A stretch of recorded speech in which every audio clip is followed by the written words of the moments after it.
हमारे साथ 24 hours news channel. आइए नजर डालते हैं आज की खास खबरों पर। भारतीय किसान यूनियन जिला चरखी दादरी इकाई द्वारा जिला महासचिव धर्मचंद्र तिवाला के नेतृत्व में चरखी दादरी के रोहतक फवारा चौक पर एकत्रित होकर किसानों की विभिन्न मांगों को लेकर रोष प्रदर्शन किया गया। भाकियू जिला संरक्षण रणवीर फौजी ने कहा कि जिला चरखी दादरी के अंतर्गत आने वाले सभी गांव की कपास की फसल बिल्कुल चौपट हो गई थी, जिसकी गिरदावरी चरखी दादरी के तहसीलदार द्वारा ग्राउंड पर बगैर चाहे अपने कार्यालय पर ही तैयार कार्रवाई की गई है और जिसको अभी तक सार्वजनिक भी नहीं किया गया है।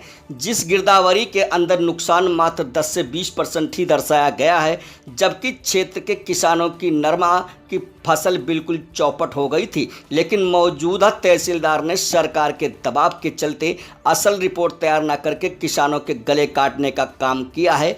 भाकियू जिला अध्यक्ष जगवीर घसोला ने कहा कि मौजूदा सरकार द्वारा लागू किए गए 3 अध्यादेशों के कारण आने वाले समय में किसानों को बहुत बड़ा नुकसान होने वाला है। हरियाणा और पंजाब के किसानों की स्थिति यूपी और बिहार के मजदूरों से भी बदतर हो जाएगी, क्योंकि वहां के किसान अपनी फसलों को कौड़ियों के भाव बेचने पर मजबूर हैं और उनकी लागत तक पूरी नहीं हो पाती। मोदी सरकार ने विदेशियों, हुक्मरानों और उद्योगपतियों के दबाव के चलते किसानों को कुचलने के लिए जो कानून पारित किए हैं, जिनके कारण किसानों के ऊपर बहुत बड़ा कुठाराघात किया गया है। हरियाणा प्रदेश के अंदर महम के विधायक बलराज कुंडू जिस प्रकार के संवेदनशीलता से किसानों के बीच किसानों की आवाज़ बनकर कार्य कर रहे हैं, इसी देश भावना के कारण बीजेपी सरकार ने महम के विधायक बलराज कुंडू के खिलाफ गुरुग्राम में एक झूठा मुकदमा दर्ज करवाया गया है। अगर जल्द ही मुकदमा वापस नहीं लिया गया तो किसान इस मामले को लेकर एक बड़ा आंदोलन करेंगे।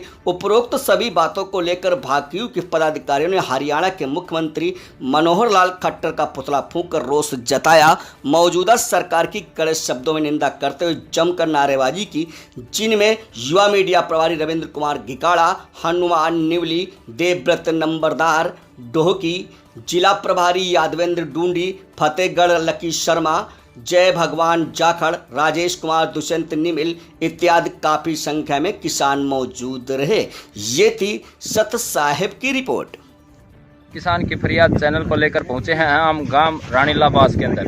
रानीलाबास के अंदर जहां पर किसानों ने धरना दिया हुआ है, और धरने की वजह भी क्या है कि किसानों के जैसे 152 रास्ता ये रोड निकला ग्रीन कॉरिडोर, जिस ग्रीन कॉरिडोर के नीचे एक गांव के जो मेन रास्ता है, गांव का कच्चा रास्ता था, जिससे खेतों की कनेक्टिविटी थी और किसानों को अपने कृषि उपकरण से वहां तक जाना पहुंचने के लिए जो पुड़िया बननी थी, उस पुड़िया को ग्रीन कॉरिडोर के जो महकमा है वो आज उसको बिल्कुल छोटा बना रहा है, और उसकी वजह से किसानों को समस्या होगी कि कृषि यंत्र वहाँ से निकल नहीं पाएगा, क्योंकि आमतौर पर कल्टीवेटर है उसकी चौड़ाई 11 फुट है, रोटावेटर की भी 11 फुट है, जबकि कृषि के अंदर हम ट्रॉली के अंदर जो सामान डाल कर लाएंगे वो कम से कम भी 15 फुट के रास्ते से ही निकल पाएगा, संभव है। अब इनकी मांगे हैं कि इसको 3x3 के बजाय 3x4 का बनाया जाए, 4x4 का बनाया जाए, और उसके लिए ये अपना प्रयास कर रहे हैं, बैठे हैं। इस विभाग के जो भी कोऑर्डिनेटर हैं वो भी अब यहाँ पर आए थे, लेकिन किसी न किसी तरह वो बात संभव नहीं हो पाई है। ये अपनी समस्या को लेकर जब तक बैठे रहेंगे, जब तक इनकी समस्या का समाधान नहीं होता। कृषि के लिए ट्रैक्टर का वहाँ खेत तक आज हमने जो पुतला फूंका है ये मुख्यमंत्री खट्टर का फूंका है, और जो चरखी दादरी के अंदर कपास की फसल खराब हुई उसकी गिरदावरी तहसीलदार ने घर बैठ के अपने ऑफिस के अंदर ही कर ली, जिसमें मात्र 10-20% नुकसान दिखाया गया है। तो हम उसकी कड़े शब्दों में निंदा करते हैं और दोबारा गिरदावरी की मांग करते हैं। इसके साथ साथ जो मौजूदा सरकार द्वारा 3 अध्यादेश लाए गए हैं उनको वापसी के लिए हमने खट्टर का पुतला फूंका है, और जब तक ये तीनों अध्यादेश वापस नहीं ले जाते तब तक किसानों का संघर्ष जारी रहेगा। और जो ये 3 काले कानून हैं, हम किसान किसी भी सूरत में इसको बर्दाश्त नहीं करने वाले।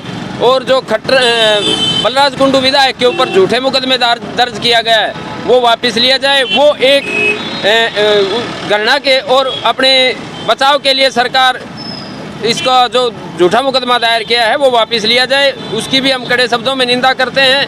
क्योंकि ये ईर्ष्या और द्वेष को लेकर के जो कुंडू साहब पे दर्ज किया गया है, क्योंकि कुंडू साहब आजकल किसानों के बीच में रहते हैं और उसी के चलते इन्होंने उनके ऊपर दबाव बनाने के लिए झूठा मुकदमा दर्ज किया है।